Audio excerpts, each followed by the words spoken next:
everyone, welcome back to the channel. In this video, we're going to be in El Barrio, New York City. Let's go.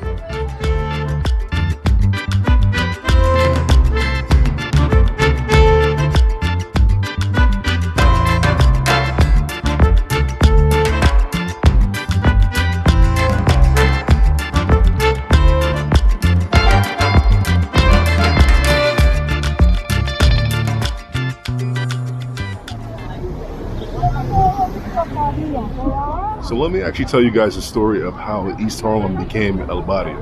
In the 1930s, 40s, and 50s, flights became more affordable for Puerto Ricans to come to the Northeast, and they took advantage of it as there was an economic stagnation in Puerto Rico.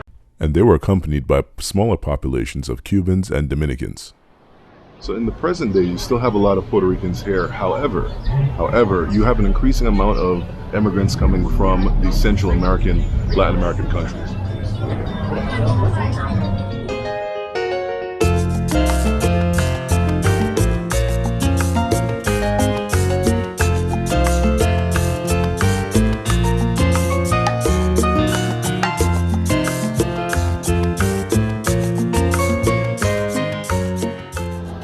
At this point, you have a lot of Puerto Ricans that are many generations in. However, you still have people that are super proud of their roots. A little known fact is that Spanish Harlem, El Barrio, was actually once Italian Harlem. There were a lot of Italians here. You can actually still see some vestiges lasting from that time. You can actually get some of the best pizza here in Spanish Harlem still. To tell you the truth, I was actually good with these shots, but then Poppy behind the counter wanted to show off. Yo te traigo esta bomba puertorriqueña. Yo te la traigo de Cupey, de Vega Baja y de Santurce, de toda parte de Puerto Rico. To be honest, you don't even have to get any toppings. You guys that know the channel know that I have a hot sauce problem, so I'm gonna put hot sauce on my pizza. But you don't have to. Like when the pizza looks like this, very, very cheesy. Here we go.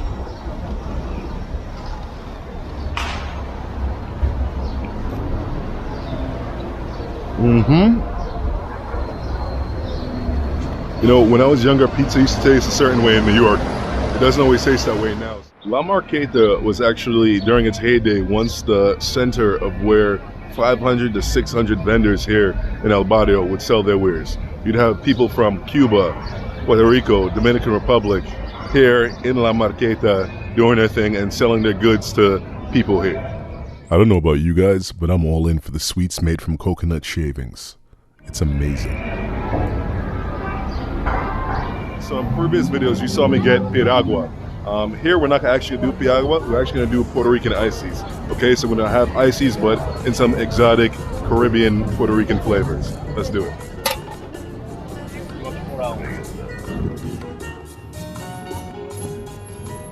So for those of you that are unfamiliar with tamarind, it actually produces this very, very thick sort of brown fruit. And I'm gonna try a little bit of it just now. The ice cream that's made for it, or the icy that's made for it. Here we go. It's really good. It's really good. Now you have to add a lot of sugar to counteract the acidity or the sourness of tamarind. So I'm really happy that they did a good job of that. You guys ready for some comida criolla? Vamos.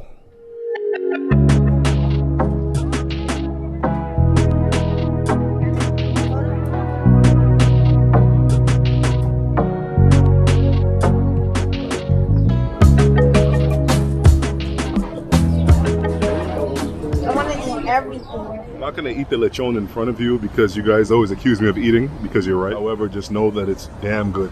And it's always really, really nice when the skin is really, really crispy on the outside, but the inside is very, very soft and succulent. Pause. See this beer here, Medalla? It's definitely one of my favorites. It's light, it's crisp, and it's perfect for the summer. If you guys can find it in a supermarket near you, I definitely recommend buying Medalla.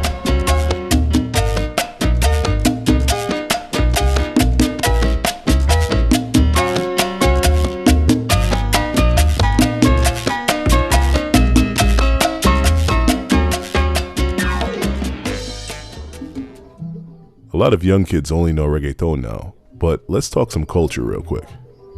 I'm going to say something that might be a wee bit controversial. Salsa was born here in New York City from Cuban music. Okay, Cuban music is the root, it's the base, and then Latinos from all over the diaspora went ahead and they reformed it, made changes to it here in New York, and led to the creation of salsa music. The most popular record label was La Fania. La Fania when it comes to salsa music.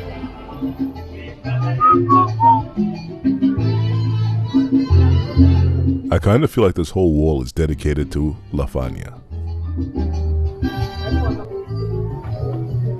Here on sale, there are a bunch of instruments that are essential to creating not just salsa, but Latin music altogether. I bought clave because, well, why not?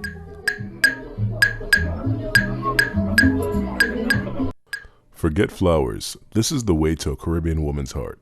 Trust me, there are many names for this, but in Puerto Rico, it's called the Canepa.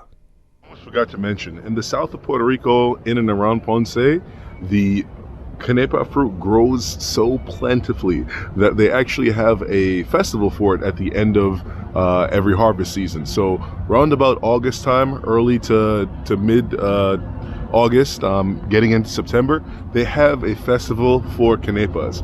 And during this festival, they make the craziest dishes, the craziest drinks from canepa. Not just the actual flesh, but from the seed as well. Native Americans had plenty of uses for canepas. One of them that I found particularly interesting, aside from eating it, is actually using it to dye clothing.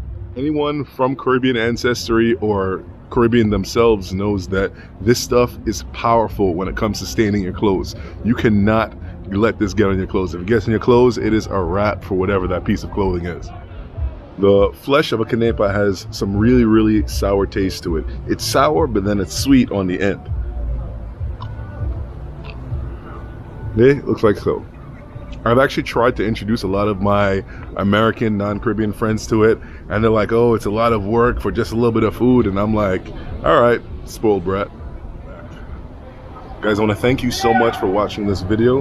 Let's seal it with a shot. We're going to do with Bacardi. Bacardi is a Puerto Rican rum that was actually originally born in Cuba. So let's shoot it. Actually, before we do this, get your favorite drink, and let's do it together.